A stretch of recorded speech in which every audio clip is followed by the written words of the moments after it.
Hale sighed, rubbing his temples. He had seen Gruber get out of many scrapes, but this was a masterpiece of self-sabotage. Gruber, you're a seaman. You can't just put on a commander's stripes. That's impersonating an officer. It's a federal offense. 5 minutes, Skip. Just 5 minutes, as a commander, to say goodbye before the show moves on. I've already got the jacket from the laundry. Someone misplaced it. Against his better judgment, and perhaps because he enjoyed the absurdity of it, McHale allowed the masquerade. For 5 minutes, the PT-73 was transformed into the private yacht of a high-ranking official. The crew, bribed with promises of extra rations and a weekend pass, donned their best whites and stood at attention. Ginger was radiant as she walked down the pier. She looked at Lester with a pride so pure it made his heart ache with the crushing weight of his deception. "Oh, Lester, my snookums, I'm so proud of you, a commander. And you have your own boat. It's so rugged." "It's just a little thing, darling," Gruber said, his voice trembling like a leaf in a gale. He glanced nervously at McHale, who was standing at rigid attention as his ensign. "Just doing my part for the Big Mo. Strategic maneuvers, you know? Very hush-hush." But the masquerade was violently interrupted by the one thing they had all forgotten: the war. A Japanese submarine had been spotted in the sector, and an emergency signal flared across the lagoon. The 73 had to move, and it had to move now. "Stay here, darling.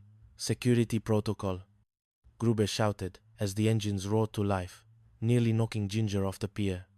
"Commander's business. I'll be back for the encore." The ensuing battle was a chaotic mess of mistaken identities and lucky shots. With Gruber still wearing the commander's jacket, fear preventing him from taking it off, he found himself on the bridge, being saluted by a passing British commodore who had happened upon the skirmish. In the heat of the moment, with shells whistling overhead like demonic birds and Ginger watching from the shore with a pair of binoculars, Gruber realized something. The stripes didn't make the man. It was the courage to protect the people he loved, even the ones he had lied to. He took the wheel, barking orders that actually made sense, and fired the torpedoes with a precision he didn't know he possessed. The submarine was driven off, a plume of oil and debris marking its grave. The base was safe. But as Ginger prepared to leave for the next stop on the tour, Gruber finally took off the jacket. His real rank, the humble stripes of a seaman, felt heavier than the gold of a commander. "Ginger, I have something to tell you. Something that's been eating at me since I first saw you on that pier."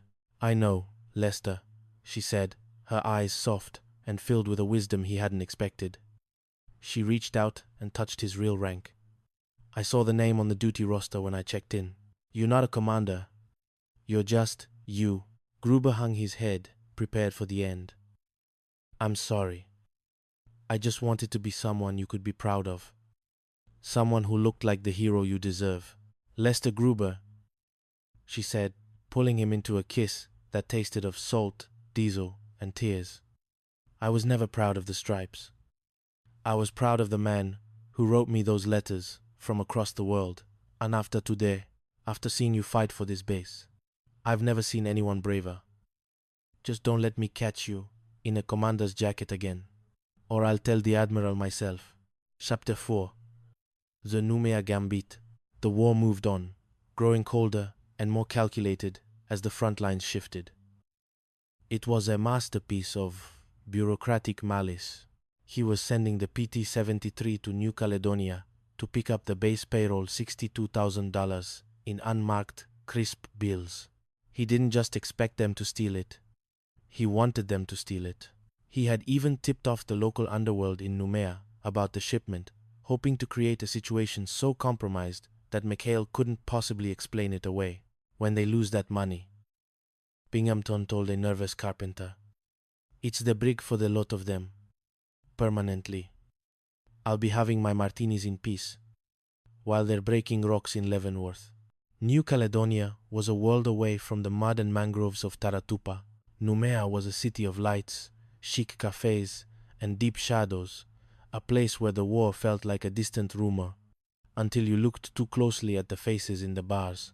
While Mahale attended a mandatory and excruciatingly dull Naval Conference. He left Ensign Parker in charge of the money. Parker, bumbling, earnest, and perpetually out of his depth, was the perfect target. In the crowded, sun-drenched streets of Noumea, a girl in a blue dress with a heart-shaped birthmark on her ankle caught his eye. It was a momentary distraction, a flash of civilian beauty in a grey, military world. He stopped to help her with a dropped parcel, a gentleman even in a war zone. Then the world went black. A heavy blow to the back of his head sent him into the cobblestones. When Parker woke up, the money was gone. The canvas bag was replaced by a hollow ache in his skull and his heart. "Skip, I lost it," Parker sobbed when McHale found him in a back alley. $62,000. "I'm going to be stripped of my rank. I'll be an enlisted man.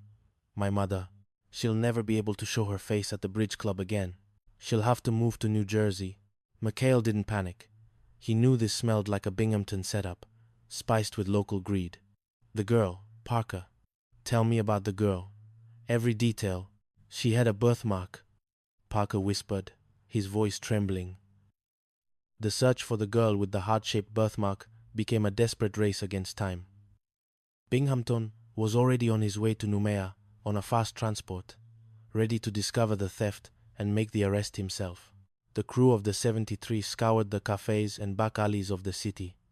They checked every ankle in Noumea, leading to a series of slaps, angry French exclamations, and at one point, a very confused poodle. It was a comedy of errors that felt like a slow-motion tragedy. Finally, they found her. She was a local girl named Marie, used as bait by a gang of thieves who had been tipped off about the payroll by a mysterious American source. But Marie wasn't a criminal at heart. She was a war orphan, just trying to survive in a world that had taken everything from her. The money. "Marie," McHale pleaded with her in a dimly lit, smoke-filled tavern. "If we don't get it back, good men go to prison, not for the war, but for a lie. We're not the enemy." The girl looked at Parker, who was still wearing a dirty bandage on his head and looking like a kicked puppy. Her heart softened. She led them to an old warehouse on the docks where the thieves had stashed the payroll in, of all things, an old, hollowed-out ceremonial cannon intended for a victory parade. As Binghamton arrived with the local French police, smelling of victory and expensive cologne, McHale and his men were already there, standing guard. "Looking for something, Captain?" "You look a bit lost," McHale asked, leaning casually against the iron barrel of the cannon. "The payroll, McHale. I know you have it. I know you've already spent half of it on rum and silk." McHale smiled, a cold, sharp expression. He lit a long fuse. Instead of a shell, $62,000 in small bills exploded into the air, caught by the sea breeze, and raining down on the streets of Noumea like green snow. The crowd went wild, scrambling for the bills as the thieves tried to flee. The thieves were caught by the crew. The money was recovered mostly, save for a few thousand that the wind claimed for the orphans, and Binghamton was left sputtering in the street, his perfect plan literally blowing up in his face. Chapter 5. The Ghost of the 73, as the war entered its final, grueling stages. The bond between the men of the 73 had become something more than military necessity. They were a family, forged in fire and salt, and families protect their own, especially against their own leaders. Binghamton, desperate for one last victory before the war ended and his chance for promotion vanished, tried to have the crew transferred to separate, dangerous units across the Pacific. He cited a jinx on the boat, even going so far as to forge a history for the PT-13, the boat's original number, before a lucky paint job. He sent a Vivality, claiming it was haunted by the vengeful ghosts of crews who had perished at sea. "They're a superstitious lot, Elroy," Binghamton chuckled, nursing a brandy. "Once they think the boat wants their blood, they'll beg for a transfer to a desk job in the Aleutians." But McHale saw through the ruse within minutes. He decided to give Binghamton exactly what he wanted. A haunting. If the captain wanted ghosts, the 73 would provide a performance that would rival anything on Broadway. Using glowing phosphorus paint stolen from the supply depot, hidden wires, and a healthy dose of nitrous oxide laughing